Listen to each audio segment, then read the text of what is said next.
మహోన్నతుడు, మహోపకారి, మన ప్రభువును రక్షకుడైన యేసయ్య నామములో మీ అందరికీ నా వందనాలు. దేవుడు తన కృపచేత బలపరిచి స్థిరపరిచి శాశ్వతమైనటువంటి ఆయన రాకడకు రాజ్యానికి సిద్ధపరుచునుగాక. ఆమేన్. కృపగలిగినటువంటి దేవుని సన్నిధిలో చేరి ఉన్నటువంటి మనందరి జీవితాలలో ఆత్మస్వరూపైనటువంటి దేవుని యొక్క ఉన్నతమైన ప్రణాళిక మన ఎడల దేవుడు ఉన్నతముగా కలిగి ఉన్నాడు. అందుకే ఈ నెల మరలా ఒక్కసారి మొదటి దినాన మొదటి పూట మొదటి గడియలలో దేవుని యొక్క నామ స్మరణ చేసే భాగ్యాన్ని ఇచ్చి ఈ రాత్రి ఆయన సన్నిధిలో మనల్ందరినీ నిలబెట్టుకున్నందుకే రెండు చేతులు పైకెత్తి ఒకసారి బిగ్గరగా దేవునికి స్తోత్రాలు చెల్లిద్దామా. ఇది ఏ నెల? ఆగస్టు నెల. జూలై నెలంతా మనలను కనుపాప వలె కాచి దాచి కాపాడిన దేవునికి మరలా ఒక్కసారి రెండు చేతులు పైకెత్తి బిగ్గరగా స్తోత్రాలు చెల్లిద్దామా. అనంత స్తోత్రార్హుడైనటువంటి దేవుడు, నిరంత స్తోత్రార్హుడైనటువంటి తండ్రి ఉన్నతమైనటువంటి కార్యాలు ఈ నెల మనందరి జీవితాలలో జరిగించి ప్రార్థనలోను వాక్యములోను పరిశుద్ధాత్మ అభిషేకముతోనూ ఆయన నింపి ఆయన రాకడకు మనలను సిద్ధపరుచునుగాక. ఈ నెల దేవుడు మనకిచ్చినటువంటి ఒక చిన్న మాట వాగ్దానం ఏమిటి అంటే, నా సన్నిధిని నిలుచు భాగ్యము నీకిత్తును. నా సన్నిధిని నిలుచు భాగ్యము నీకిత్తును. జకరియా గ్రంథము 3వ అధ్యాయము చివరి లైన్లో నా సన్నిధిని నిలుచు భాగ్యము నీకిత్తును. ఈ రోజున దేవుని సన్నిధిలో నిలిచి ఉన్నటువంటి ప్రియమైన దేవుని పిల్లలారా, ఆయన సన్నిధిలో నిలిచే భాగ్యాన్ని, యోగ్యతను, అర్హతను కృపగలిగినటువంటి దేవుడు మనకు నిండుగా మెండుగా దయచేశాడు. ఆయన సన్నిధిలో మనలను నిలబెట్టుకున్న జీవము కలిగిన దేవునికి స్తోత్రం కలుగును గాక.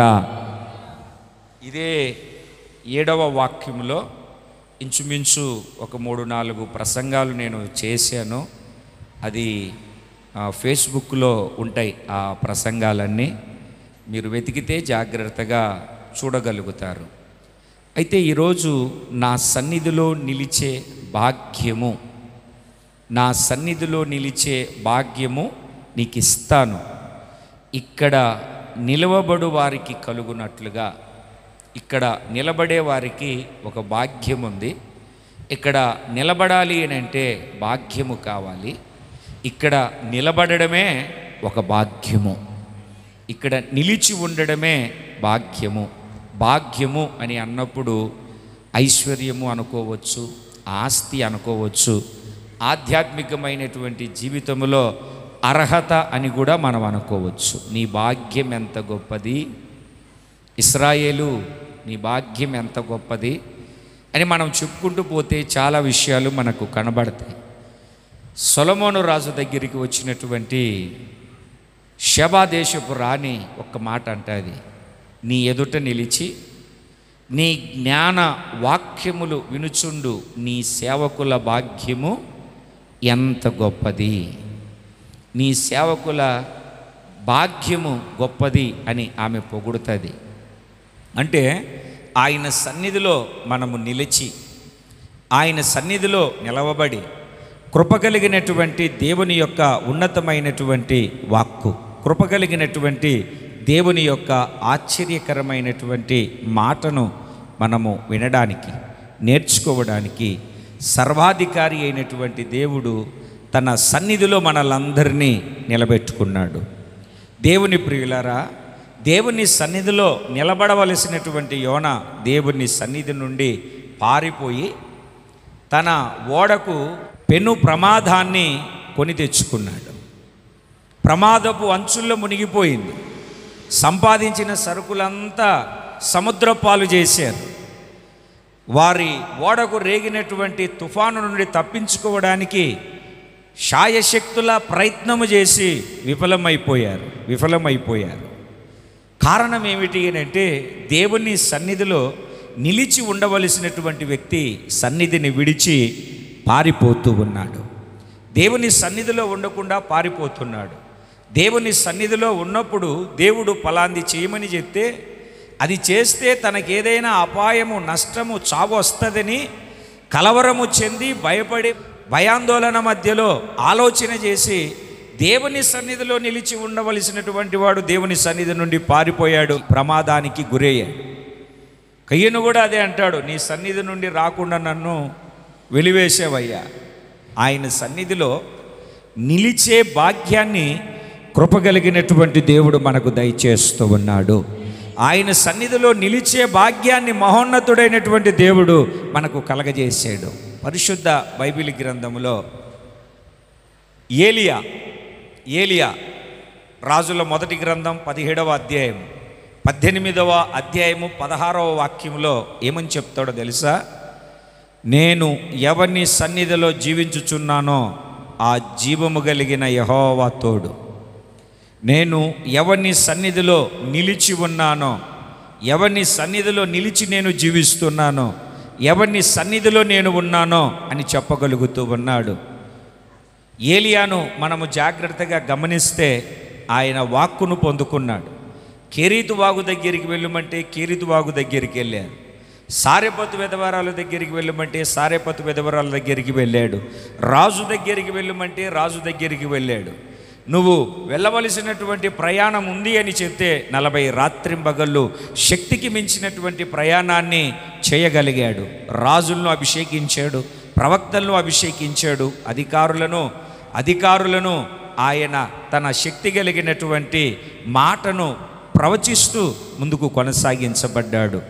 దేవుని వాక్యాన్ని ఆలకిస్తూ ఉన్నటువంటి దేవుని బిడ్డలారా, నేను ఎవని సన్నిధిలో నిలిచి ఉన్నానో, జీవించుచున్నానో ఆ జీవము కలిగిన యెహోవా తోడు అని చక్కగా ఖచ్చితంగా మాట్లాడగలిగినటువంటి గొప్ప ప్రవక్త.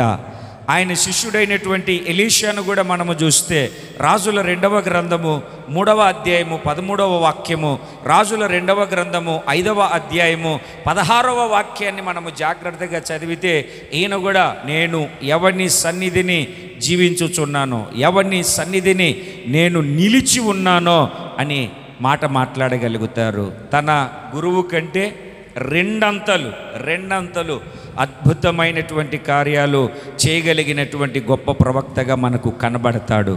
దేవుని లేఖనాలను ఆలకిస్తూ ఉన్నటువంటి దేవుని బిడ్డలారా, ఎలీషా చనిపోయిన తర్వాత సమాధి చేస్తే యుద్ధం జరిగేటప్పుడు చనిపోయిన ఒక వ్యక్తిని ఎలీషా చేయబడినటువంటి సమాధిలో దించినప్పుడు ఎలీషా ఎముకలు తగిలి చచ్చినవాడు బ్రతకగలిగాడు. అంతటి అభిషేకము కలిగినటువంటి వ్యక్తి. దేవుని వాక్యపు లేఖనాలలో మనము జాగ్రత్తగా గమనిస్తే ఆయన సన్నిధిలో, ఆయన సముఖములో మనము నిలిచి నడిపించబడవలసినటువంటి వారమై ఉన్నాము.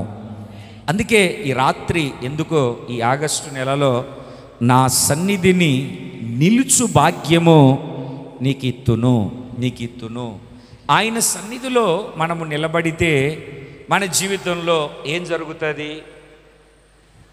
ఆయన సన్నిధిని మనము నిలబడితే మన జీవితంలో జరిగే కార్యం ఏమిటి గమనించగలిగితే, ఆయన సన్నిధిలో నిలిచి ఉండే వాళ్లకు జరిగే కార్యాలు, ఉండే ఆశీర్వాదాలు, ఆయన సన్నిధిలో నిలిచి ఉన్న వారి జీవితంలో దేవుడు చేసే కార్యాలు నేను మీకు జ్ఞాపకం చేస్తాను.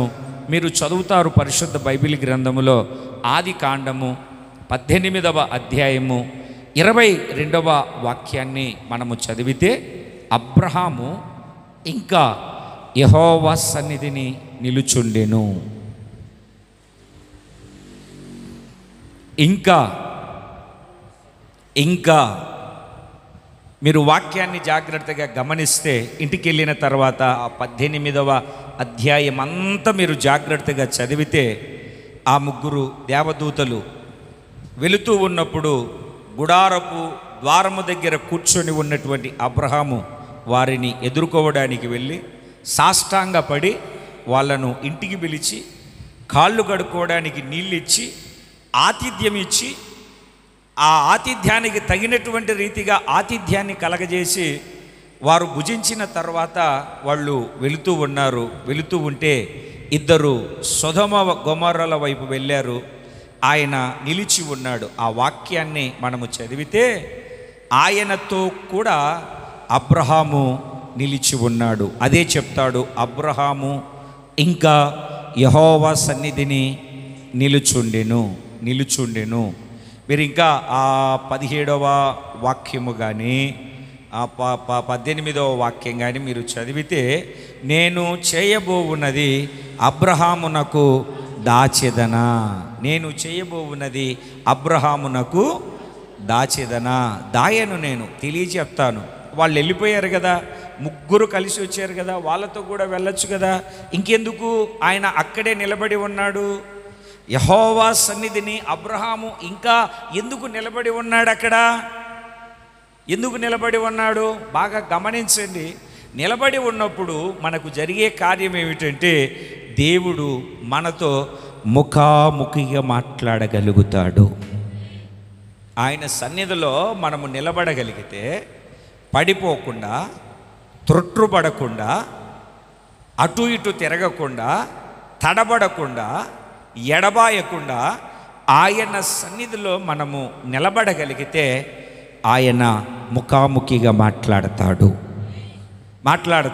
అందుకే అబ్రహాము దేవుని సన్నిధిని నిలబడే వ్యక్తి గనక అబ్రహామును గురించి మాట్లాడేటప్పుడు దేవునికి స్నేహితుడు, నా స్నేహితుడైన అబ్రహాము, దేవుని వాక్యాన్ని ఆలకిస్తూ ఉన్నటువంటి దేవుని ప్రియులరా, యెహోషాపాతు రాజు ఈ మాట చెప్తాడు, దేవుని స్నేహితుడైన అబ్రహాము అని. యెషయా ప్రవక్త చెప్తాడు, దేవుని స్నేహితుడైన అబ్రహాం అని. యాకోబు పత్రిక రాసినటువంటి యాకోబు గారు చెప్తారు, దేవుని యొక్క స్నేహితుడైనటువంటి అబ్రహాము అని. దేవుని లేఖనాలను ఆలకిస్తూ ఉన్నటువంటి ప్రియమైన దేవుని పిల్లలారా, ఈ రోజున మనము ఆయన సన్నిధిలో నిలబడగలిగితే దేవుడు స్పష్టంగా నీతో మాట్లాడడానికి శక్తి కలిగిన దేవుడు. మరుగు చేయడు, దాచడు, శేషముంచడు. నీతో సూటిగా తేటగా ప్రతిదీ ఆయన మాట్లాడగలుగుతాడు. నేను చేయబోవు కార్యమును అబ్రహామునకు దాచెదనా. ప్రతిదీ మనము ప్రార్థనలో ఆయన సన్నిధిలో ఇంకా అన్నటువంటి మాట చాలా అద్భుతమైనటువంటి మాట. కొంతమంది కొన్ని రోజులే నిలబడతారు, కొంతమంది వాళ్ళ అవసరము తీరేంత వరకే నిలబడతారు, కొంతమంది వాళ్ళ అక్కర తీరేంత వరకే నిలబడతారు. మనమైతే అబ్రహాము వలె ఇంకా ఇంకా ఇంకా అంటే నాసికారంధ్రములో ఆఖరి శ్వాస ఉన్నంత వరకు మనము దేవుని సన్నిధిలో నిలిచి ఉండేవారిగా మార్చబడాలి. మనము పారిపోకూడదు, దూరం అవ్వకూడదు, ఎడబాటు కాకూడదు. మనము ఆయన సన్నిధిలో నిలిచి ఉన్నప్పుడు దేవుడు స్పష్టంగా మాట్లాడతాడు. అబ్రహామా, నేను ఇక్కడ ఎందుకున్నానో తెలుసా? మీరు తర్వాత వాక్యాన్ని మీరు చదవండి, 18:22. అబ్రహాము ఇంకా యెహోవా సన్నిధిని నిలుచుండెను. అప్పుడు అబ్రహాము సమీపించి ఇట్లనెను, దుష్టులతో కూడా నీతిమంతులను ఏమంటున్నాడండి? 20వ వాక్యం నుండి చదవండి.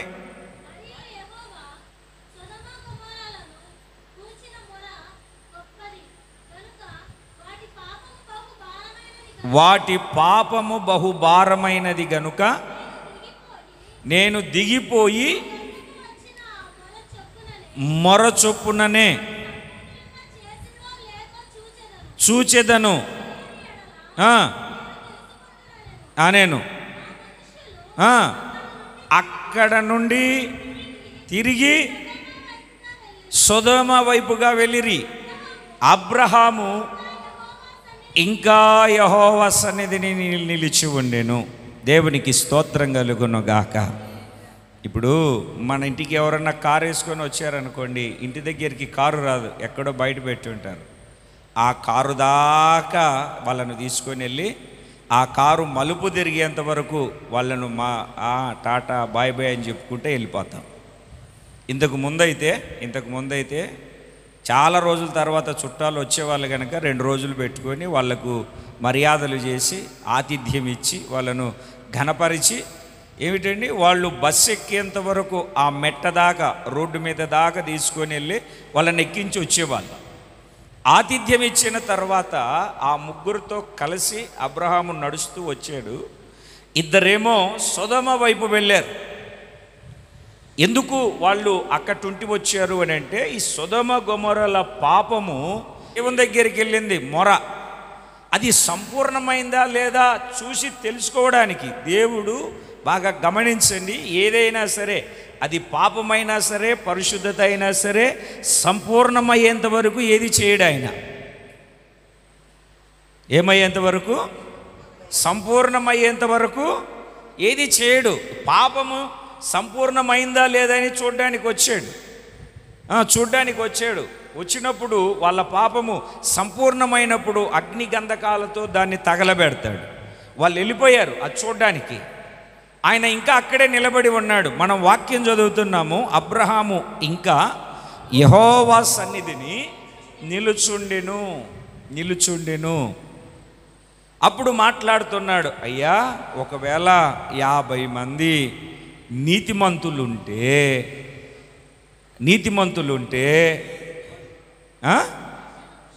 నీతిమంతులుంటే నువ్వు నాశనం చేస్తావా అని అంటే, తర్వాత ఎంతమంది? 40 మంది. తర్వాత ఎంతమంది? దేవుని బిడ్డలారా, అబ్రహాము చాలాసార్లు మనం జ్ఞాపకం చేసుకుంటూ వచ్చిన విషయమే. అలాగా ఏ రకంగా గోజాడుతున్నాడో చూడండి. ఆ గోజాడుతూ ఉన్నటువంటి ఆ యొక్క విన్నపాన్ని బట్టి, ప్రార్థనను బట్టి ఆ సొదొమ గొమొర్రాలో ఉన్నటువంటి లోతు కుటుంబాన్ని దేవుడు రక్షించారు. దేవునికి స్తోత్రం కలుగునుగాక. చూడండి, మనము ఆది కాండములోనే చదువుతాము ఆ మాటను. ఆది కాండము 19వ అధ్యాయము 29వ వాక్యాన్ని చదివితే, దేవుడు ఆ మైదానపు పట్టణములను పాడు చేయనప్పుడు దేవుడు అబ్రహామును జ్ఞాపకము చేసుకొని లోతు కాపురమున్న పట్టణములను నాశనము చేసినప్పుడు ఆ నాశనము మధ్య లోతు నశించకుండా అతన్ని తప్పించెను. చేతుల పైకెత్తి ఒకసారి గట్టిగా దేవునికి స్తోత్రం చెబుదాం. దేవుని సన్నిధిలో మనము నిలబడగలిగితే దేవుడు చేసే ఏ కార్యాన్ని మనకు చెప్పకుండా పొరపాటున కూడా చేయడు. చెప్పకుండా ఏది చేయడు. లేఖనాలను ఆలకిస్తూ ఉన్నటువంటి ప్రియమైనటువంటి దేవుని పిల్లలారా, మనము వాక్యాన్ని జాగ్రత్తగా గమనించి గుర్తుపడితే, అబ్రహాము ఇంకా దేవుని సన్నిధిలో నిలిచి విజ్ఞాపన చేస్తున్నాడు. ఎందుకంటే ఆ సొదొమ గొమొర్రాలో ఎవరున్నారు? లోతు కుటుంబం ఉంది. ఇప్పుడు ఆ నాశనములో పాలు భాగస్థుడై పోకుండా లోతును ఎవరిని జ్ఞాపకం చేసుకొని తప్పించాడు?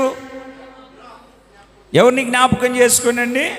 అబ్రహామును. ఇప్పుడు చూడండి, అబ్రహాము 18వ అధ్యాయం 22వ వాక్యాన్ని చదివినప్పుడు ఇంకా యెహోవా సన్నిధిలో నిలిచి ఉన్నాడు.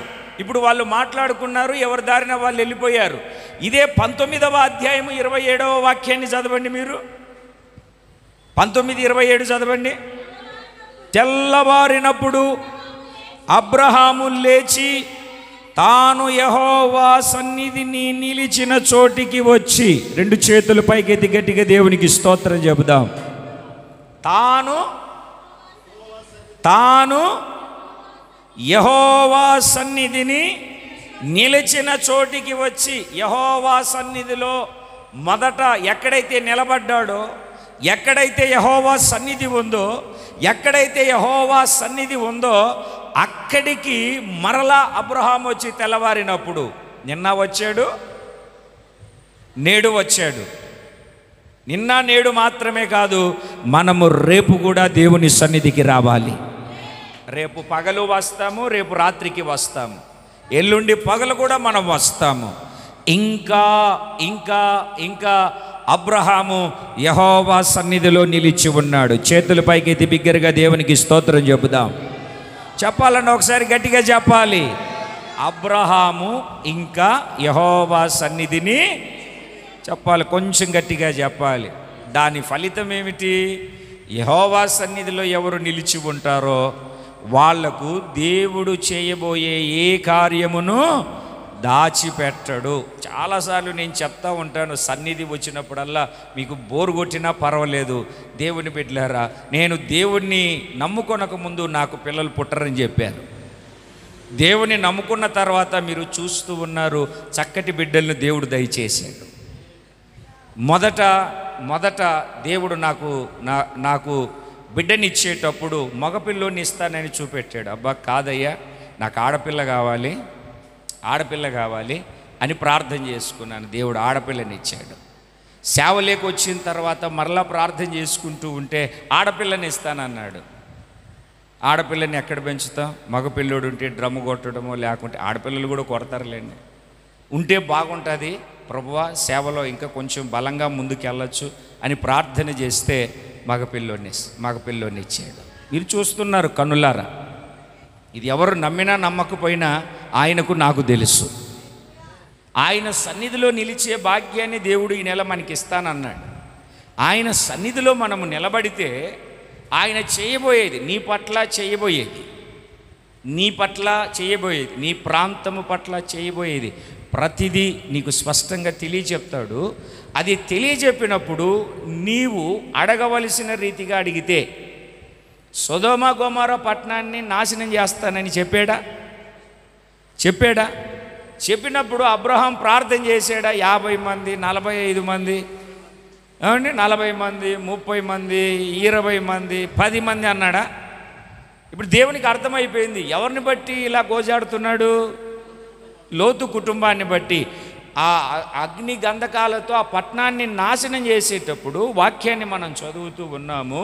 అబ్రహామును జ్ఞాపకము చేసుకొని లోతు కుటుంబాన్ని దేవుడు ఆ నాశనములో నుండి తప్పించాడు. ఈ రోజున నీ స్నేహితులు, నీ అన్నదమ్ములు, రక్త సంబంధికులు రోజు పొద్దున సాయంత్రం, పొద్దున 1 గంట సేపు, సాయంత్రం 1 గంట సేపు నీ ఇంటినే దేవుని సన్నిధిగా నువ్వు మార్చుకొని ప్రార్థన చేయగలిగితే, ఇలా ప్రత్యేకమైనటువంటి ప్రార్థన కూడికలో ఇక్కడ మనము ఆయన సన్నిధి కలిగి జీవించి మనకు కావలసినవన్నీ అడిగినప్పుడు ఆయన ఖచ్చితంగా మన పట్ల గొప్ప కార్యాలు జరిగిస్తాడు. అందుకే ఈ ఆగస్టు నెలలో నా సన్నిధిని నిలుచు భాగ్యము నీకు ఇస్తానన్నాడు. ఆయన సన్నిధిలో మనము నిలబడితే దేవుడు చేయబో ప్రతిదీ చెప్తాడు. నువ్వు ఏమి చేయాలో అడిగితే అది ఖచ్చితంగా దేవుడు చేయగలుగుతాడు. నీకు నష్టం కలగనీయుడు, నీ ప్రార్థనను త్రోసివేయుడు, నిన్ను విడిచిపెట్టడు, నిన్ను వెలివేయడు. నీ జీవితంలో అద్భుతమైన కార్యాన్ని దేవుడు జరిగిస్తాడు. ఈ రాత్రి ఆయన ఒక గొప్ప కార్యం నీ జీవితంలో జరిగించునుగాక. అద్భుతమైనటువంటి సహాయాన్ని దేవుడు కలగజేయునుగాక. ఆయన సన్నిధిలో మనం ఏం చేయాలి? కొంచెం గట్టిగా చెప్పండి. ఎక్కడెక్కడో నిలబడతాం, పెళ్ళిళ్ళల్లో, ఫంక్షన్లలో. ఆయన సన్నిధిలో నిలబడడానికి మాత్రం టైం చూసుకుంటూ ఉంటాం, లెక్కలు వేసుకుంటూ ఉంటాం. అర్థమవుతుందా అండి? బ్యారేజ్ చేసుకుంటూ ఉంటాం. వెళ్తే నాకేం లాభం, ఉంటే నాకేం లాభం, పోతే నాకేం లాభం అన్నట్టుగా మనం ఆలోచన చేస్తూ ఉంటాం. ఎప్పటికీ పొరపాటున ఆ రకంగా ఆలోచన చెయ్యొద్దు. కృపగలిగిన దేవుని సన్నిధిలో నిలబడితే నీ పట్ల చేయబోయే ప్రతిదీ నీకు తెలియజెప్తాడు. నువ్వు అడిగినవన్నీ దేవుడు నీకు చేస్తాడు. నిలబడదామా ఆయన సన్నిధిలో? పారిపోదామా? కొంచెం గట్టిగా చెప్పాలి. నిలబడాలి. నిలబడితేనే ప్రభు యొక్క కార్యాలను మనం అనుభవించగలుగుతాము. రెండవ విషయాన్ని చెప్తాను, మీరు చదవండి పరిశుద్ధ బైబిల్ గ్రంథంలో నిర్గమకాండము 34వ అధ్యాయము 2వ వాక్యము చివరి లైన్లో మనము చదివితే, నా సన్నిధిని నిలిచి ఉండవలెను. ఆ వాక్యం అంతా చదవండి. నీవు సిద్ధపడి ఉదయమున సీనాయి కొండ ఎక్కి అక్కడ శిఖరము మీద నా సన్నిధిని నిలిచి ఉండవలెను. నా సన్నిధిని నిలిచి ఉండవలెను. ఎక్కడ నిలిచి ఉండాలంటే అండి, పెద్ద హాస్పిటల్లో కాదండి. ఆరోగ్యం బాగలేకపోతే వెళ్ళడం తప్పని నేను అన్నాను. తప్పనా? ఏనా రమేష్ అన్న, ఏనా డేవిడ్ అన్న, తప్పు కాదు. నేను అట్లా అనట్లేదు. మనం నిలవాల్సింది పెద్ద హాస్పిటల్ దగ్గర కాదు. మనం నిలవాల్సింది సినిమా థియేటర్ దగ్గర కాదు. మనం నిలవాల్సింది సర్కస్ దగ్గర కాదు, బొమ్మలాటల దగ్గర కాదు. మనం ఎక్కడ నిలబడాలంటే ఉదయాన్నే దేవుని సన్నిధిని నిలబడాలి. అక్క ఎక్కడ నిలబడాలి ఏమ్మా? దేవుని సన్నిధిలో నిలబడాలి. నిలబడితే ఏం జరుగుతుందంటే, మీరు 5వ వాక్యాన్ని చదివినప్పుడు, మేఘములో యెహోవా దిగి అక్కడ అతనితో నిలిచి, చేతులు పైకెత్తి గట్టిగా దేవునికి స్తోత్రం చెప్పండి. తలలు పైకెత్తి నన్ను చూడండి. నువ్వు ఉదయాన్నే లేచి సిద్ధపడి శిఖరము ఎక్కి ఆ కొండ మీద ఆయన సన్నిధిలో నిలబడితే దేవుడు మేఘములో దిగి వచ్చి నీతో నిలబడతాడు.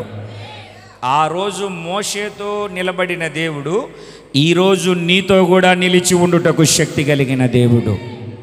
ఈ దేహమే దేవుని ఆలయం, 2-3 కూడిన చోట వారి మధ్యలో ఉంటానన్న దేవుడు. దైవ నివాసము మనుషులతో కూడా ఉంది, ఆకాశ గగనాలలో లేదు. నా సన్నిధి నీకు తోడుగా వచ్చునని వాగ్దానం చేసినటువంటి దేవుడు నమ్మదగిన వాడు, విశ్రాంతిని కలగజేస్తాడు. నీవున్న ఆలోచనలు, తలంపులు వాటన్నిటిని విడిచి దేవుని సన్నిధిని నువ్వు నిలబడితే దేవుడు నీతో కూడా నిలబడబోతున్నాడు. ఆయన నిన్ను విడిచిపెట్టే దేవుడు కాదు, త్రోసివేసే దేవుడు కాదు, నీతో నిలిచి ఉండే దేవుడు. నీ స్నేహితులు, శ్రేయోభిలాషులు, బంధువులు అందరూ భయానకమైన పరిస్థితిలో, శ్రమలో, రోగంలో, వేదనలో, నిందలో, కలవరాలలో నీతో నిలిచి ఉండకపోవచ్చు. నా దేవుని సన్నిధిలో నువ్వు నిలబడగలిగితే నా దేవుడు నీతో కూడా దిగి వచ్చి నిలిచి ఉండడానికి శక్తి కలిగినటువంటి దేవుడు ఆయన. దేవునికి స్తోత్రం కలుగునగాక. ఆ ఉజ్జీవం, ఆనందం రావాలి నీతో కూడా దేవుడు నిలబడబోతున్నాడండి. దేవునికి స్తోత్రం కలుగునగాక. మీ ఫేవరెట్ హీరో, మీ అభిమాన రాజకీయ నాయకుడు, లేదంటే ఎవరన్నా సెలబ్రిటీ వచ్చినప్పుడు అతనితో నిలబడాలి, ఫోన్ తీసుకోవాలి, సెల్ఫీ తీసుకోవాలి అని జరిగి వెళ్తా వాళ్ళు తోసేస్తూ ఉంటారు. నా దేవుడు అట్లా తోసేసే దేవుడు కాదు. నా దేవుడు నీతో కూడా నిలిచే దేవుడు.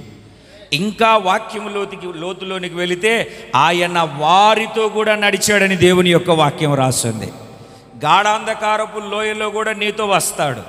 వాళ్ళు అగ్నిగంధకాలలో, అగ్నిగుండములో పడవేయబడితే ఆయన ఆ అగ్నిగుండములోనికి కూడా దిగి వచ్చినటువంటి దేవుడు.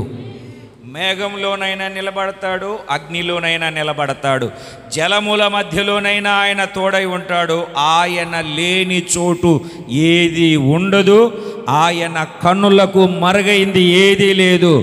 ఇప్పుడు నువ్వు ఆయన సన్నిధిలో నిలబడితే మొదటిగా నా దేవుడు నీతో కూడా నిలబడబోతున్నటువంటి రాత్రి ఈ రాత్రి. ఆయన నీతో నిలబడతాడు. నువ్వేమో దేవుని సన్నిధిని విడిచిపెట్టి దేవుని సన్నిధిలో ఉండకుండా మా పిన్ని, మా చిన్నాయన, మా అత్తగారు, మా అయ్యగారు, నువ్వు ఎక్కడికి పడితే అక్కడికి వెళ్ళిపోతావు అంటావు. దేవుని సన్నిధిలో నిలబడు. నేను వెళ్ళొద్దని చెప్పట్లేదు. నీకు ఇచ్చిన సమయాన్ని బట్టి, ఆరాధన క్రమాన్ని బట్టి, ఉదయము సాయంత్రము నువ్వు దేవునితో చేసుకున్నటువంటి తీర్మానాన్ని బట్టి నువ్వు ఖచ్చితంగా నిశ్చయముగా దేవుని సన్నిధిలో నిలబడితే నా దేవుడు నీతో కూడా వచ్చి నిలబడతాడు. దేవునికి స్తోత్రం కలుగునుగాక. ఏం చేస్తాడండి చెప్పాలి గట్టిగా. ఎక్కడ నిలబడతాడు? చేపల మార్కెట్ దగ్గర. ఎక్కడ నిలబడతాడు? నువ్వు ఆయన సన్నిధిలో నిలబడితే ఆయన కూడా నీతో నిలబడతాడు. శక్తి కలిగిన దేవునికి స్తోత్రం కలుగునుగాక. రెండవది 10వ వాక్యంలో నేను చదువుతున్నటువంటి మాటను చదవండి. భూమి మీద ఎక్కడైనను ఏ జనములోనైనను చేయబడని అద్భుతములు నీ ప్రజల ఎదుట చేసేదను. ఆయన సన్నిధిలో నువ్వు నిలబడితే ఆయన నీతో నిలబడడం మాత్రమే కాదు, ఈ భూమి మీద ఏ జనములో ఎక్కడ ఏ ప్రాంతములో చేయబడని అద్భుతములు దేవుడు నీ జీవితంలో జరిగించబోతూ ఉన్నాడు, చేయబోతూ ఉన్నాడు. కార్యము దేవుడు తలబెట్టాడు, ఆయన జరిగించునుగాక.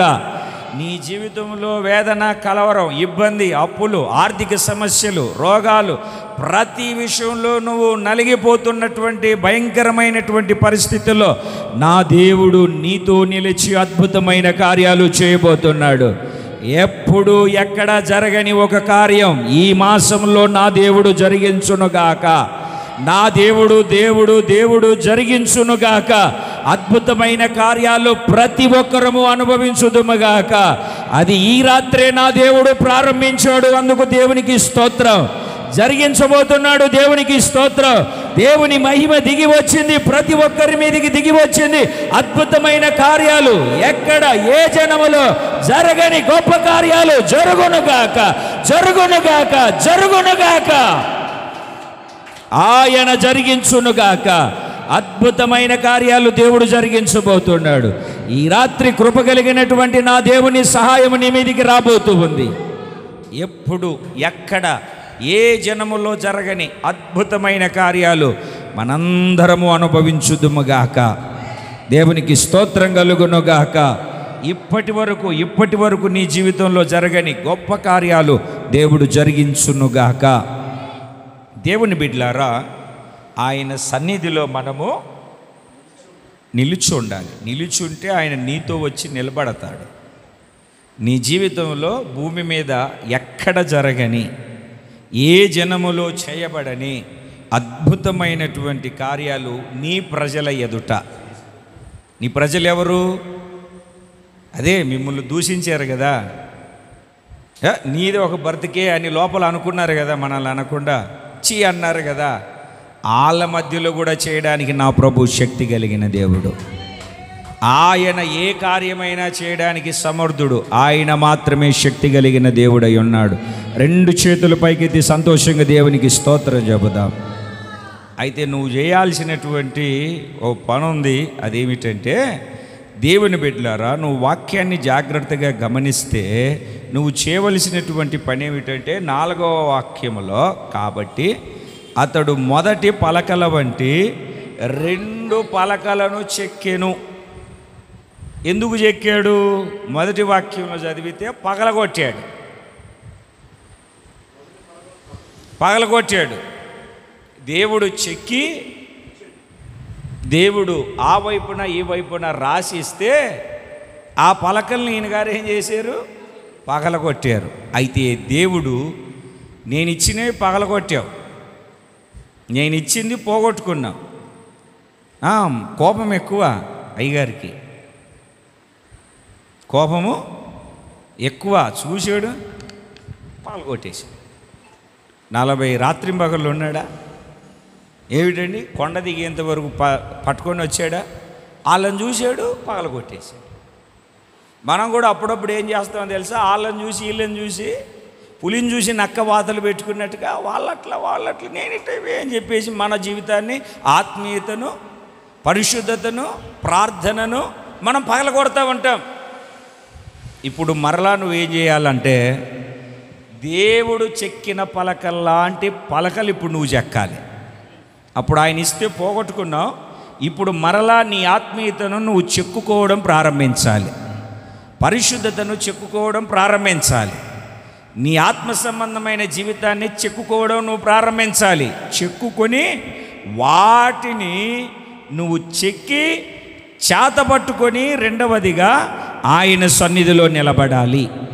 చూడండి 4వ వాక్యములో, కాబట్టి అతడు మొదటి పలకల వంటి 2 రాతి పలకలను చెక్కాడు. ఇప్పుడు చెక్కాలి. ఏవైతే పగలగొట్టావో, ఏదైతే పోగొట్టుకున్నావో, ఎక్కటుంటైతే జారిపోయావో మరలా దాన్ని నువ్వు చెక్కుకోవాలి.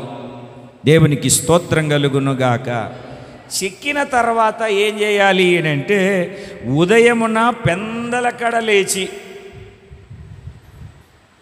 ఎప్పుడమ్మా మాట్లాడట్లేదు అన్నయ్యలు, ఎప్పుడు లేగాలి సార్? ఉదయమున పెందలకడ లేచి ఏం చేయాలి? నీవు చెక్కినటువంటి ఆ 2 రాతి పలకలను చేతపట్టుకొని నీ పయనాన్ని సాగించాలి. నీ ప్రయాణాన్ని సాగించాలి. నువ్వు చెక్కిన ఆ పలకలు నువ్వు మోస్తూ ఉండాలి. అది మోస్తూ దేవుని సన్నిధికి రావాలి. అప్పుడు దాని మీద దేవుడు రాయాల్సిన ప్రతిదీ రాస్తాడు. దేవునికి స్తోత్రం కలుగునుగాక.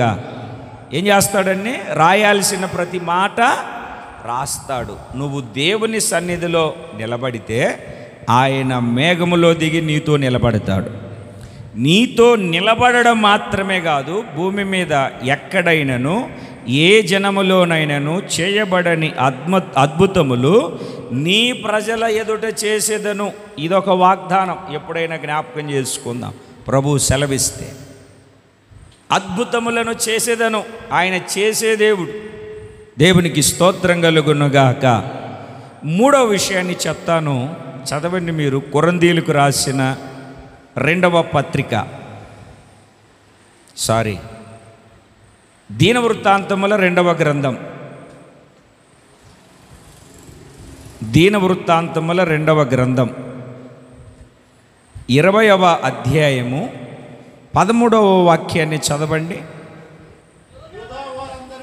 యూదా వారందరూ తమ శిష్యువులతోనూ, ఏంటంటే మీరు తప్పు చదువుతున్నారు. అట్లా లేదు అక్కడ, మీరు చదివేది అంతా తప్పే. మరలా చదువు. యూదా వారందరూ తమ శిష్యువులతోనూ భార్యలతోనూ, ఎవరితో?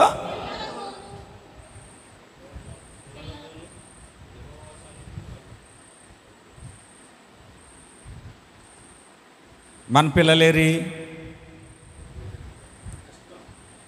ఆ కిటికీ గుడ్డలకు, ఆ కిటికీకి దోమలు వస్తాయని గుడ్డలు వేసిపోతుందని కాపలా పెట్టి వచ్చి ఉంటారు. కిటికీ గుడ్డలు వేసిపోతాయని. ఎలా వచ్చారంటే, మళ్ళా చదువు, నాకు అర్థం కాలే.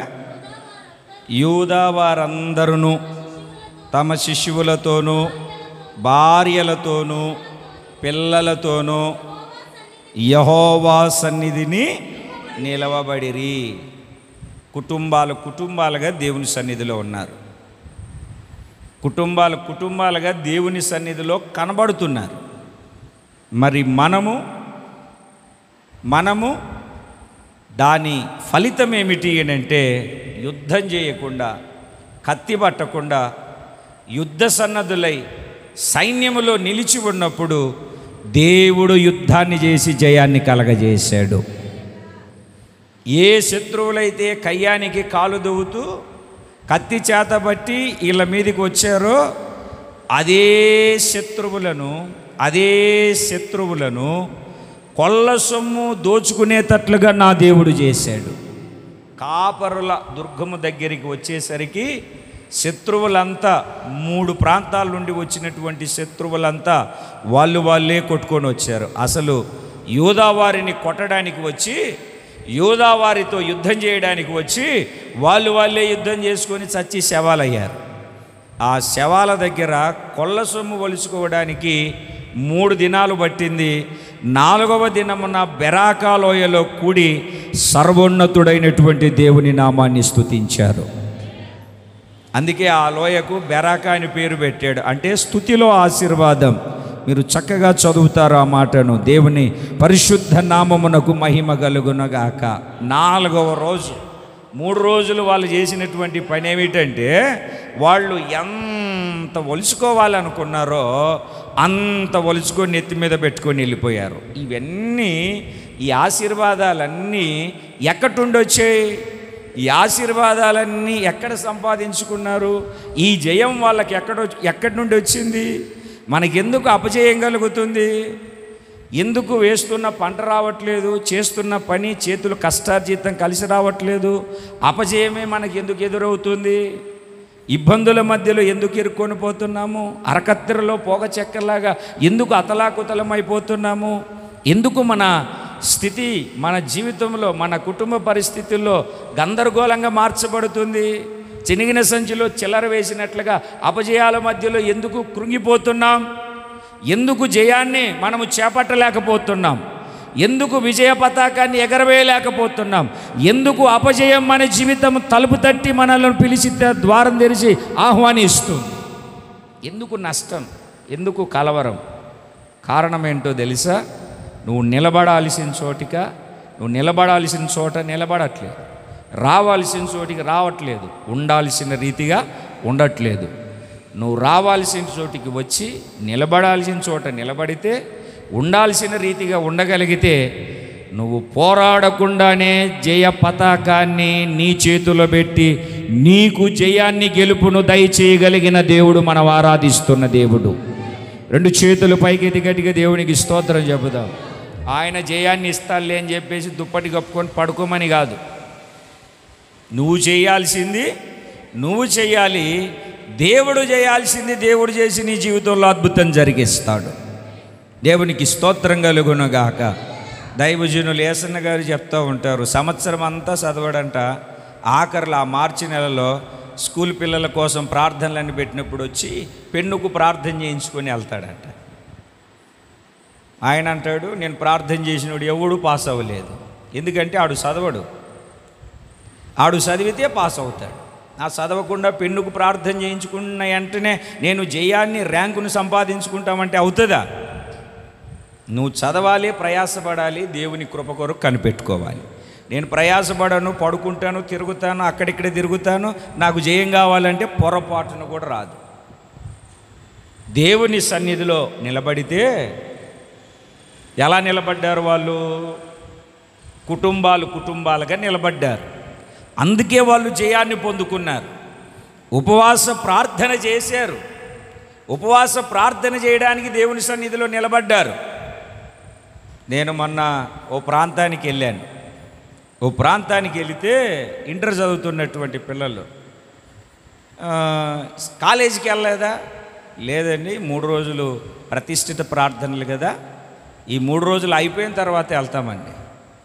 ఆ పిల్లలకు ఆ తల్లిదండ్రులు ఆ ఉగ్గుపాలతో పోసి నేర్పినటువంటి ప్రార్థన మనము, లేదులే నాన్న నువ్వు చెరువు దగ్గరికి వెళ్ళరా, నేను దేవుని సన్నిధికి వెళ్ళేసి వస్తాను. లేమమ్మా నువ్వు చాలా కష్టపడి వచ్చావు, పొద్దునుంటి సాయంత్రం దాకా ఇంట్లో కూర్చో, నేను వెళ్ళేసి వస్తానులే, నీ కొరకు నేను కూడా ప్రార్థన చేస్తానులే, అబ్రాహాము లోతు కోసం చేసాడుగా నేను కూడా చేస్తానులే అంటాం మనం.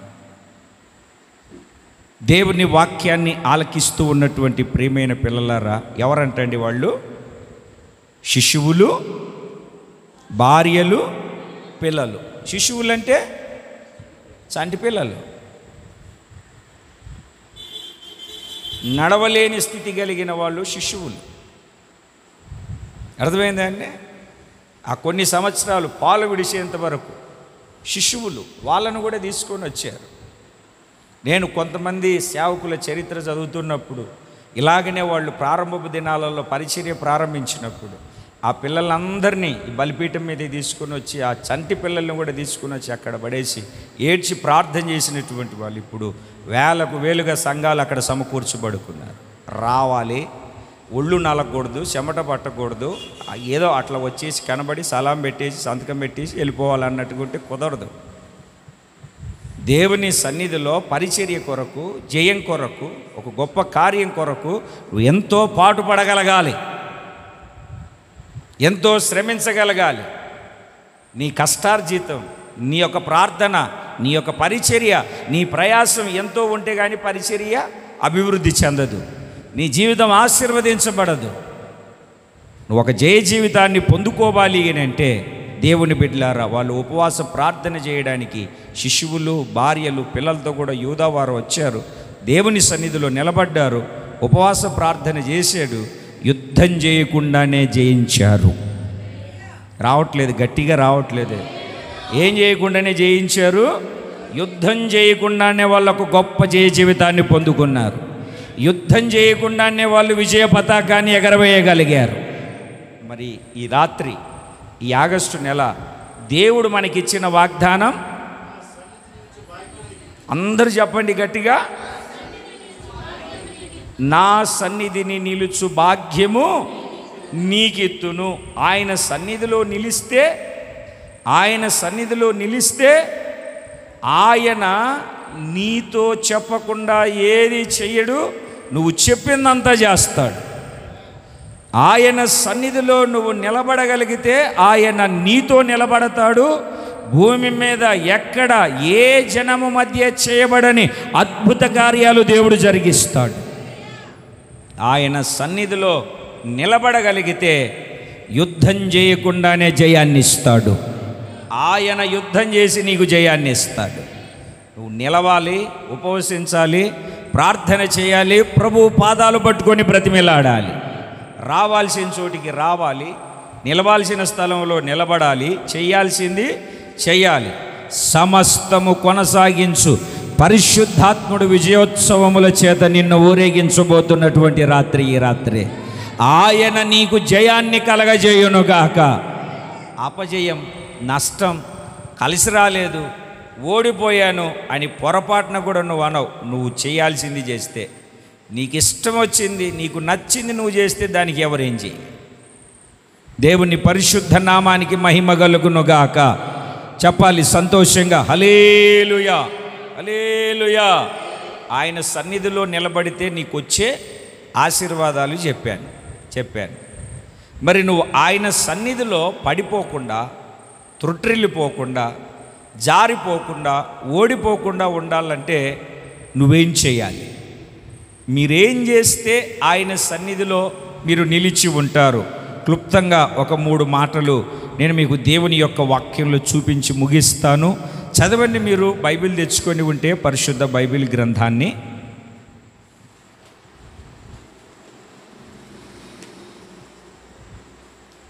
ఇర్మియా గ్రంథము 15వ అధ్యాయము 19వ వాక్యం. కాబట్టి యెహోవా ఇలాగు సెలవిచ్చెను, నీవు నా తట్టు తిరిగిన ఎడల నీవు నా సన్నిధిని నిలుచున్నట్లు నేను నిన్ను తిరిగి రప్పించెదను.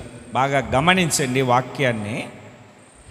నీవు నా తట్టు తిరగాలి, నీవు నా వైపు తిరగాలి. ఇంతకాలం ఇప్పటి వరకు ఎవరేం చేస్తారా, ఎక్కడేం జరుగుతుందా, ఎక్కడేం వస్తుందా, ఎక్కడేం జరుగుతుందా అని తిరిగి తిరిగి తిరిగి విసిగి వేసారిపోయాం. అవునా కాదా? తిరిగి తిరిగి అల్లాడిపోయాం. ప్రయోజనం శూన్యం.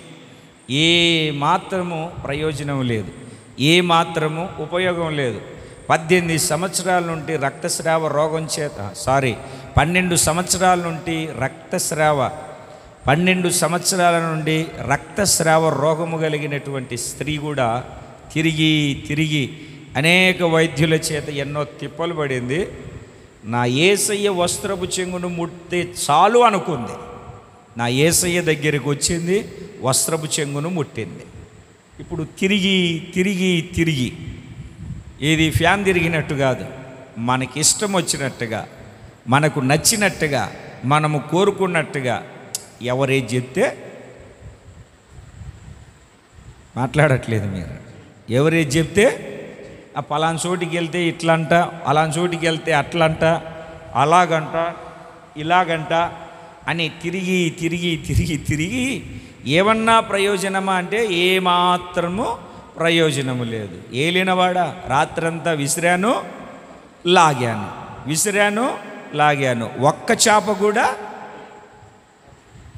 రాత్రంతా ప్రయాసపడ్డాను, ప్రయోజనం లేదు.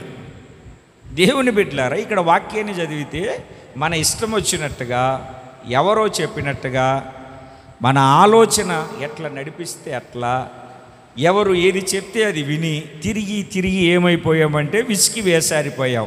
ఇప్పుడు నీవు దేవుని వైపు తిరగాలి. ఎక్కడికి తిరగాలన్నా? దేవుని వైపు తిరగాలి. యూటర్న్ తీసుకోవాలి. దుష్టత్వములో నుండి మళ్లించడానికే ఆయన మన యొద్దకు పంపబడ్డాడు. మనం దేవుని వైపు తిరగాలి. జీవము కలిగిన దేవుని వైపు మనం మళ్ళాలి, తిరగాలి. ఆయన వైపు తిరిగితే, ఆయన వైపు తిరగగలిగితే, చదవండి. నీవు నా తట్టు తిరిగిన ఎడలా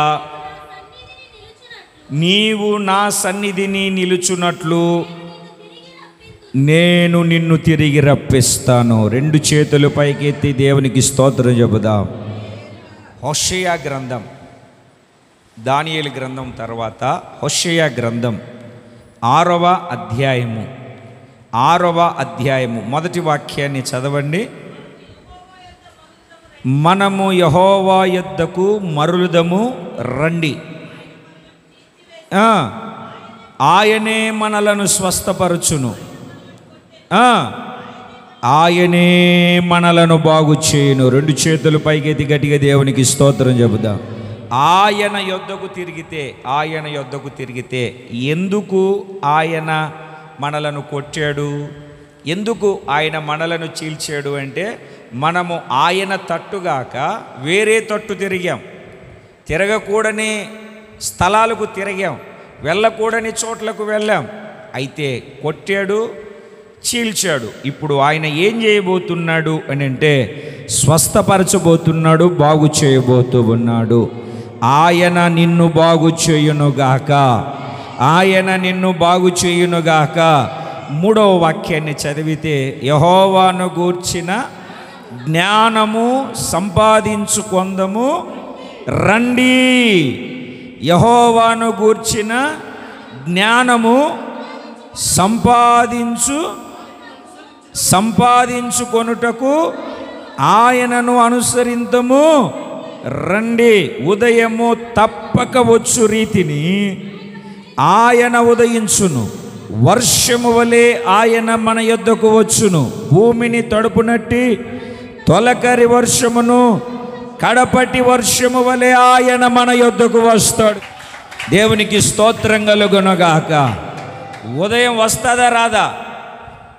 ఇది రాత్రే. ఇదేంటి? రాత్రి. ఇంకొన్ని గంటల్లో ఉదయం వస్తుందా రాదా? రాదన్నోళ్ళు ఉంటే, ఎవరన్నా ఉంటే చేతులు పైకి ఎత్తండి, దండేసి దండం పెడదాం. రాదా? ఉదయం వస్తుందా రాదా? ఉదయం ఎలాగైతే వస్తుందో తప్పక దేవుడు కూడా ఆయన మన యొద్దకు వస్తూ ఉన్నాడు. దేవునికి స్తోత్రం కలుగునుగాక.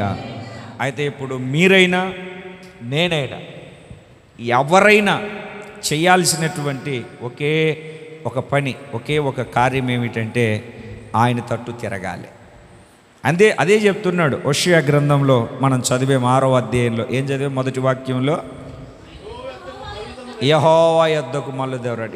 ఇప్పుడు చెప్పుకోండి, అందరు చెప్పుకోండి. అయ్యా, చేసిన ప్రయత్నాలు చాలు, అమ్మా చేసింది చాలు, ఇక తిరిగింది చాలు.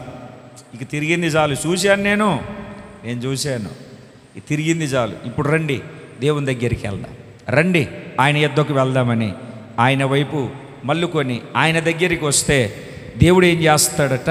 ఇర్మియా గ్రంథము 15:19లో, నీవు నా సన్నిధిని నిలుచున్నట్లు నేను నిన్ను తిరిగి రప్పిస్తాను. నువ్వు తిరిగితే నేను నిన్ను రప్పిస్తాను.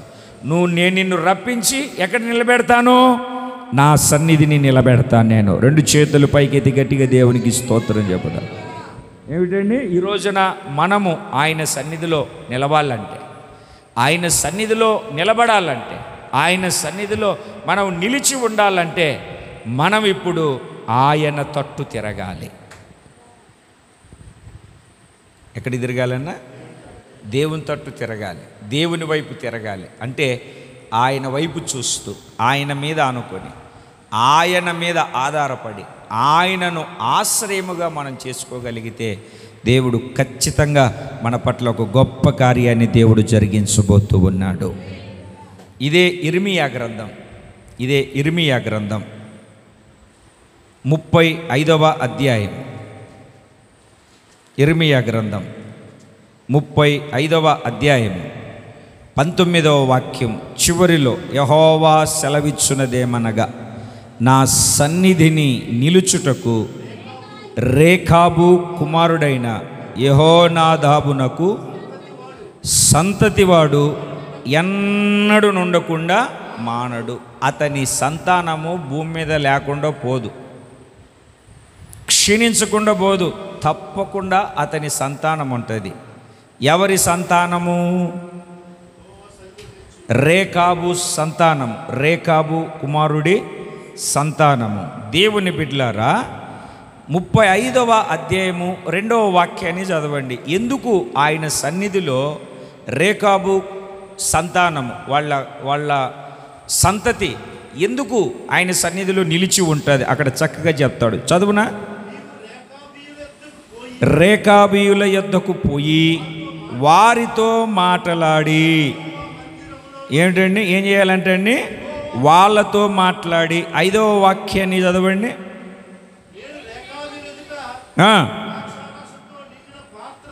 పాత్రలను గిన్నెలను పెట్టి త్రాగండి అని వారితో చెప్పండి.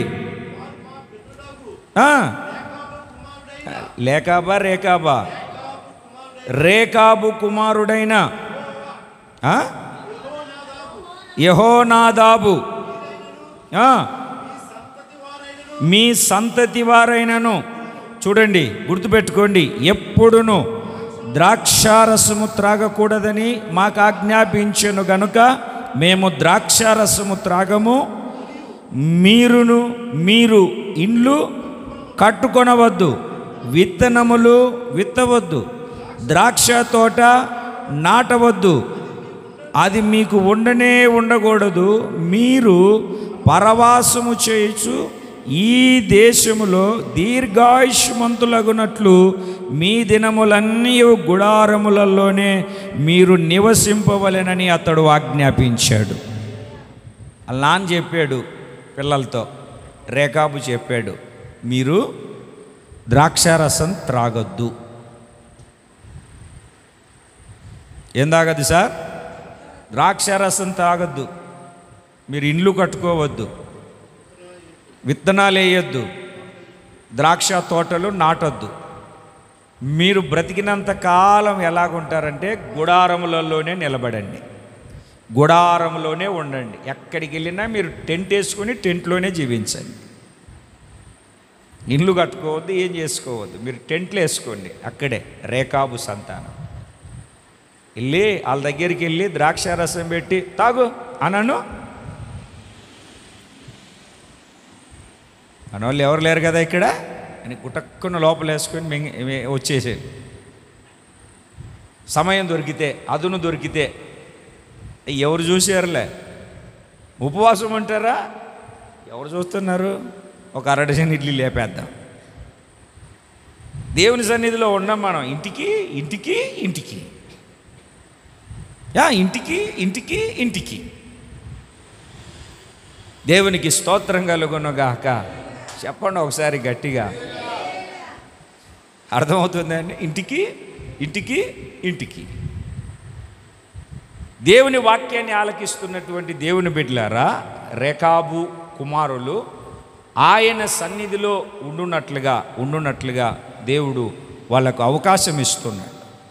నా సన్నిధిలో నిలుచు భాగ్యము నీకు ఇస్తానన్నటువంటి దేవుడు వాళ్ళను ఎందుకో ఈ రాత్రి జ్ఞాపకం చేస్తున్నాడు. వాళ్ళు ద్రాక్షారసం త్రాగరు. ఎందుకు త్రాగరు మీరు ద్రాక్షారసం? మా నాన్న చెప్పాడు. మేము ఇండ్లు కట్టుకోము, గుడారాల్లోనే నివసిస్తాం. మేము పరవాసులుగా ఉంటాం, పరదేశులుగా ఉంటాం. మేము విత్తనాలు విత్తం, మేము ద్రాక్ష తోటలు నాటం. అవునా? ఎందుకు? మా నాన్న చెప్పాడు. అంటే ఇప్పుడు ఎట్లా ఉంది పరిస్థితి? తండ్రి తిట్టి, తండ్రి మాట్లాడి, తండ్రి ఏదన్నా చెప్పి తండ్రి ఏదన్నా చెప్పి అటు తిరిగి తిరక్క మునిపే తల్లికి వెళ్ళి చెప్తాడు, ఆ ముసలోడికి తలకాయ ఉందా లేదా, లేకుంటే తండ్రి దగ్గరికి వస్తారు, అమ్మ ఏదన్నా తిడితే ఆ ముసలిదానికి ఏం పని ఉంది, నువ్వేంట్రా చెప్పేది అంటావు. వాళ్ళ నాన్న చనిపోయినా కూడా వాళ్ళ నాన్న మాటల్ని వాళ్ళు తూచా తప్పకుండా పాటిస్తున్నారు.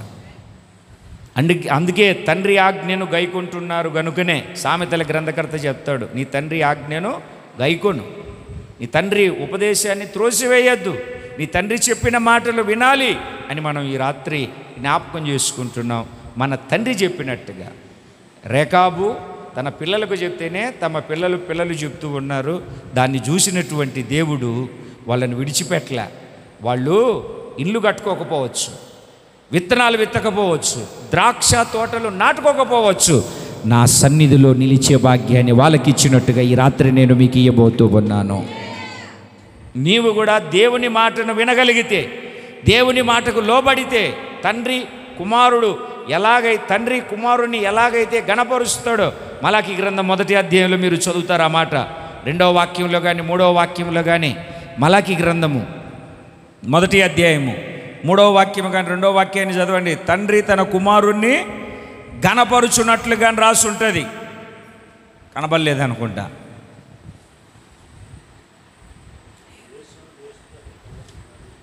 లేదా అండి? అది కుమారులు తమ తండ్రిని, ఎన్నో వాక్యం, 4వ వాక్యం 6, 1:6. కుమారులు తమ తండ్రిని, ఇప్పుడు రేకాబు కుమారులు తండ్రిని గణపరుస్తున్నారా లేదా? గణపరుస్తున్నారా లేదా అండి? గణపరుస్తున్నారు. ఇట్లాంటి మాటలు మీ పిల్లలకు కూడా వినిపించాలి. గణపరుస్తున్నారు. ఆయన చనిపోయినా కూడా ఆయన మాట వాళ్ళు తప్పకుండా పాటిస్తారు. పెట్టండి, ద్రాక్ష రసం పెట్టండి, తాగుతారేమో. తాగమండి, మేము తాగము. అందుకే దేవుడు అంటాడు ఆ 35వ అధ్యాయము ఇర్మియా గ్రంథం 35వ అధ్యాయం చివరి వాక్యములో యెహోవా సెలవిచ్చున్నదేమనగా, నా సన్నిధిలో నిలుచుటకు రేకాబు కుమారుడైన యెహోనాదాబునకును సంతతి వారు ఎన్నడూ ఉండకుండా నా సన్నిధిలో ఉంటారు. వాళ్ళ సంతతిలో ఖచ్చితంగా వాళ్ళ సంతతి నా సన్నిధిలో ఉంటుంది. అంతే.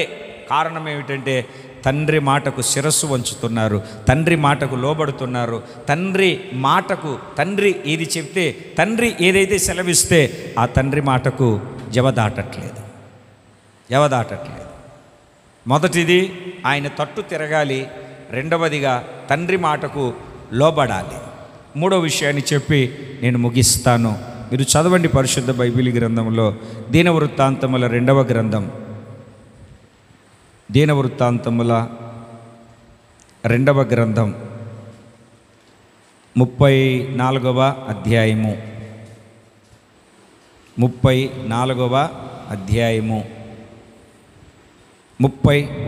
వాక్యం చివరిలో యెహోవా సన్నిధిని నిబంధన చేసుకొనెను. 32వ వాక్యం చివరిలో పితరుల దేవుడైన దేవుని నిబంధన ప్రకారము ప్రవర్తించిరి. ఎవరంటే 33వ వాక్యాన్ని చదవండి. మరియు యోషియా కాదు, యోషియా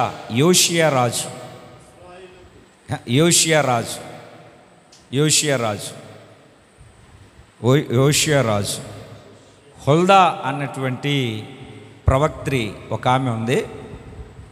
ఆమె ప్రవచించింది. ఆ గ్రంథాన్ని, వాళ్ళకు గ్రంథం దొరికింది ఒకటి. ఇల్కియాకు గ్రంథం దొరికింది. ఆ గ్రంథం తీసుకుని వచ్చి చదివితే అక్కడ ఉన్నటువంటి వాళ్ళందరూ వాళ్ళు చేసినవన్నీ, దానికి వాళ్ళు చేసిన క్రియలకు ప్రవర్తనకు ఆ శాపము, ఆ యొక్క ఉగ్రత వాళ్ళ మీదకి రావాల్సినటువంటి టైం అది.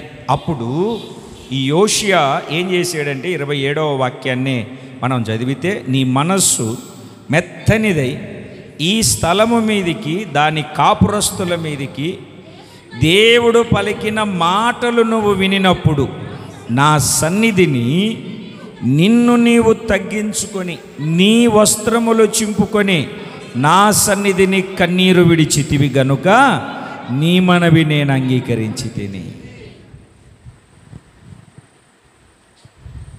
మెత్తని మనస్సు కలిగి దేవుడు మాట్లాడేటప్పుడు, దేవుని వాక్యం ప్రత్యక్షమైనప్పుడు ఈయన ఏం చేశాడంటే, దేవుని ప్రియులారా, తన్ను తాను తగ్గించుకున్నాడు. మొదట సన్నిధిలో తగ్గించుకున్న తర్వాత వస్త్రములు చింపుకున్నాడు.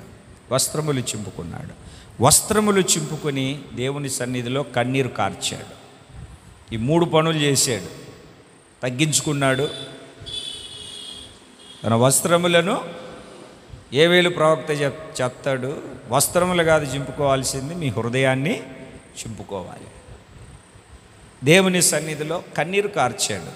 దాని ఫలితం ఏమిటంటే, ఆ కీడు యోషియా దినములలో రాదు. అక్కడ వాళ్ళు ఏం చేశారు అని అంటే, 31వ వాక్యం అంతా చదవండి. పిమ్మట రాజు తన స్థలమందు నిలవబడి ఆయన చెప్తున్నాడు, నేను యెహోవాను అనుసరించుచు ఆయన ఇచ్చిన ఆజ్ఞలను, శాసనములను, కట్టడలను పూర్ణ మనస్సుతోనూ పూర్ణ హృదయముతోనూ గాయకొనుచు ఈ గ్రంథమందు వ్రాయబడిన నిబంధన మాటల ప్రకారముగా ప్రవర్తించుదును. యెహోవా సన్నిధిని నిబంధన చేసుకున్నాడు, ఒక తీర్మానం చేసుకున్నాడు.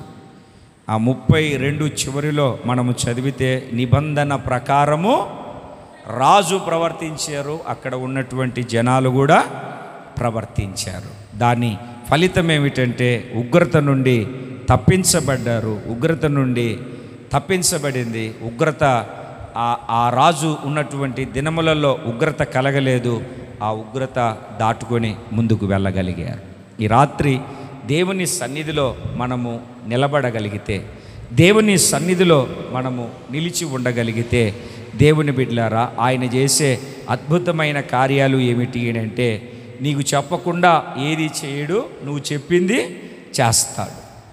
ఆయన నీతో నిలబడతాడు. ఎక్కడ ఏ జనముల్లో చేయబడని అద్భుతాలు ఆయన చేస్తాడు. నువ్వు దేవుని సన్నిధిలో కుటుంబముగా నిలబడితే నీకు జయ జీవితాన్ని ఇస్తాడు. విజయ పతాకాన్ని నువ్వు చేయనక్కర్లే, ఆయన చేస్తాడు. ఆయన యుద్ధం చేస్తాడు, నీకు జయమిస్తాడు. ఆయన సన్నిధిలో నిలబడాలంటే నీవు మొదట ఆయన తట్టు తిరగాలండి. ఆయన తట్టు మొదట నువ్వు తిరగాలి, ఆయన తట్టు తిరగాలి. రెండవది, తండ్రి మాటకు లోబడాలి, తండ్రి మాటను వినాలి. తప్పిపోయిన కుమారుడు అని అంటా ఉంటారు కదా, ఆ చిన్న కుమారుడు ఆస్తి పంచుకొని వెళ్ళినట్టుగా కాకుండా ఆ తండ్రి మాటకు మనం విధేయులమై నిలబడాలి. మూడవది, దేవుని సన్నిధిలో మెత్తని హృదయము కలిగి మాటలు వినినప్పుడు పశ్చాత్తాపడి కన్నీరు విడిచి ప్రార్థన చేస్తూ దేవునితో ఒక నిబంధన మనం చేసుకోగలగాలి. ఏం చేయాలండి? నిబంధన చేసుకోగలగాలి. అలా ఎవరైతే జీవించగలుగుతారో, ఎవరైతే నడిపించబడగలుగుతారో, ఎవరైతే నడుస్తారో వాళ్ళు ఆయన సన్నిధిలో నిలిచి ఉంటారు. ఆయన సన్నిధిలో నిలిచి ఉండగలుగుతారు. ఆయన సన్నిధిలో ఉన్న ప్రతి దీవెన, ప్రతి ఆశీర్వాదాన్ని నిండుగా మెండుగా పొందుకోగలుగుతారు. ఈ నెల వాగ్దానం ఏంటంటే అండి, నా సన్నిధిని నిలుచు భాగ్యము ఎంతమందికి కావాలి?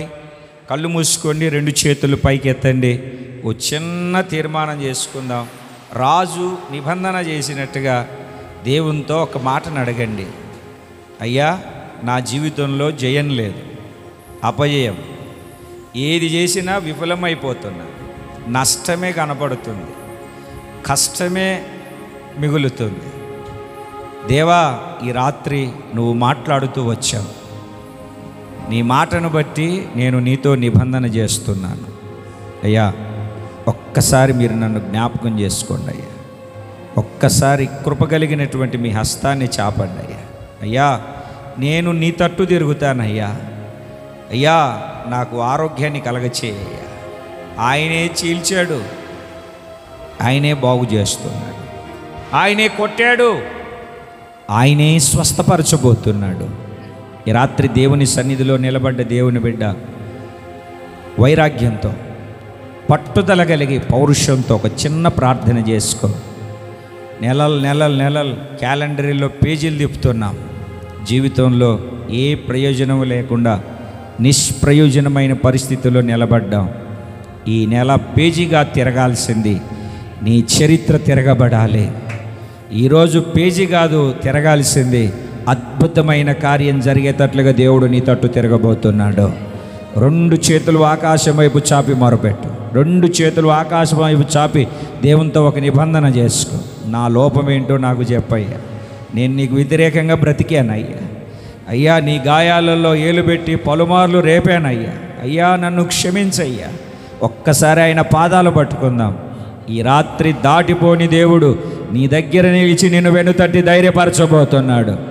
మేఘములో మోసే దగ్గర దిగి నిలిచిన దేవుడు, ఆయన సన్నిధిలో మన మధ్యలో ఆయన దిగి వచ్చిన రాత్రి ఈ రాత్రి అందరం ప్రార్థన చేద్దాం.